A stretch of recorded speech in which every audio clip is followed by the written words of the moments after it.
हम तो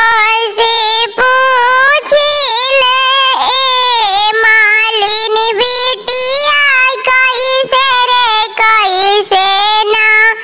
हमरा हरि के भोरवलो कैसे रे कैसे ना लोढ़त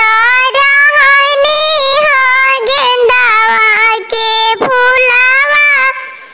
तोहार राजना हम पेरोड़िया चलवले तोहार राजना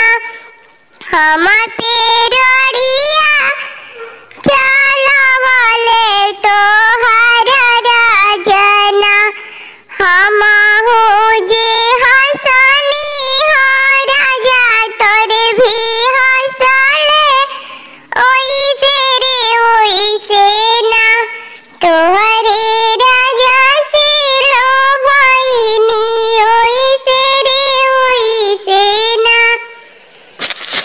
हम तो हसे पूछिले कोहइनी बेटियुआ कैसे रे कैसे ना हमरा हरि से भोरवलो कैसे रे कैसे ना हम जे घरत रहनी माटी के बर्तनवा तोहार राजना